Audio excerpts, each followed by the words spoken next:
గాయపడ్డ వారిని పరామర్శించిన TTD EO Shyamala Rao, JEO Gautami. బాధితులకు మెరుగైన వైద్యం అందించేలా చర్యలు. డీఎస్పీ నిర్లక్ష్యంతో గేట్లు తెరవడం వల్ల ఈ ఘటన జరిగింది. 5 మంది చనిపోయారు, 41 మంది గాయపడ్డారు. ఇప్పటికే 20 మందిని డిశ్చార్జ్ చేశాం.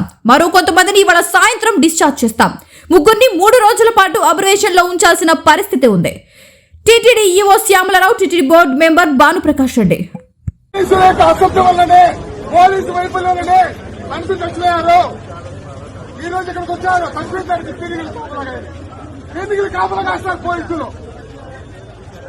తెల్లారి ఏం చేస్తారు? కార్మికులు కాస్తారా?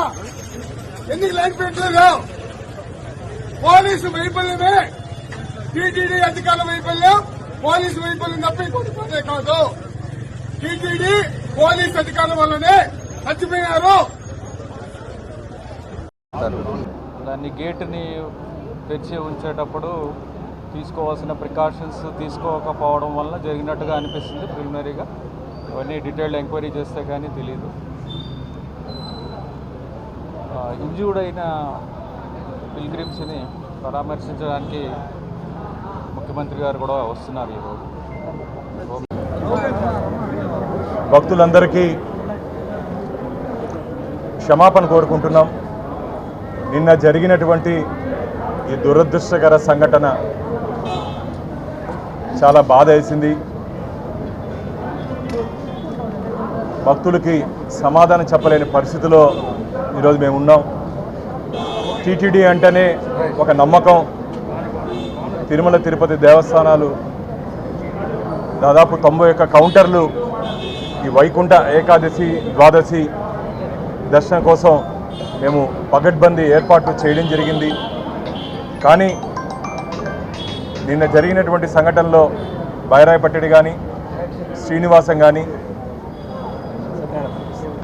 జీవకోన కానీ, శ్రీదేవి కాంప్లెక్స్ కానీ, విష్ణు నివాసంలో అక్కడి నుండి కొందరు అధికారుల వైఫల్య కారణంగా ఈ సంఘటన జరిగింది. నివేదిక రాత్రి ముఖ్యమంత్రి గారు పూర్తి నివేదిక ఇవ్వమని చెప్పి అధికారులను ఆదేశించడం జరిగింది. ముఖ్యమంత్రి గారు కూడా ఇంకొక గంట సేపట్లో ఇక్కడికి వస్తున్నారు. మా ఆరోగ్య శాఖ మంత్రి సత్యకుమార్ గారు కూడా ఇంకొక అరగంటలో ఇంజూరీ అయినటువంటి, ఇప్పటికీ దాదాపు లోపల హాస్పిటల్లో 30 మంది అడ్మిషన్లో ఉన్నారు. ఎవరికి ఎటువంటి ఇబ్బంది లేదు, అందరూ కోలుకున్నారు. కాబట్టి వారి కుటుంబ సభ్యులతో కూడా మేము మాట్లాడి రావడం జరిగింది. డాక్టర్లు ఇక్కడ ఉన్నటువంటి డైరెక్టర్ గారు, మిగతా టీం అన్నీ వారికి కావాల్సినటువంటి వైద్య సదుపాయాలు ఎటువంటి లోటు లేకుండా తిరుమల తిరుపతి దేవస్థానాలు నిన్నే ఆదేశించడం జరిగింది. మా మంత్రివర్యులు కూడా చెప్పడం జరిగింది. పూర్తిగా వారికి మెరుగైన వైద్య సేవలు మేము అందిస్తున్నాం. అందరూ కోలుకుంటున్నారు. వారి కుటుంబ సభ్యులతో కూడా మాట్లాడి వారికి ధైర్యం చెప్పడం జరిగింది. కానీ మళ్ళీ నేను శ్రీవారి భక్తుల్ని మరోసారి జరిగినటువంటి సంఘటన పట్ల మమ్మల్ని క్షమించండి అని చెప్పి, ఎందుకంటే ఆ మాట తప్ప ఇంక మేమేమి చెప్పే పరిస్థితి లేదు. వచ్చినటువంటి గాయపడినట్టు వాళ్ళందరూ అసలు వెళ్తానే మాకు దర్శనం అవుతుందా లేదని అడుగుతున్నారు. దాన్ని బట్టి వాళ్ళ భక్తి, వెంకటేశ్వర స్వామి పట్ల వాళ్ళకు ఉన్నట్టు భక్తి, మేము అక్కడ ఉన్నటువంటి మామూలుగా ఎక్కడైనా సరే గొడవ పడతారు.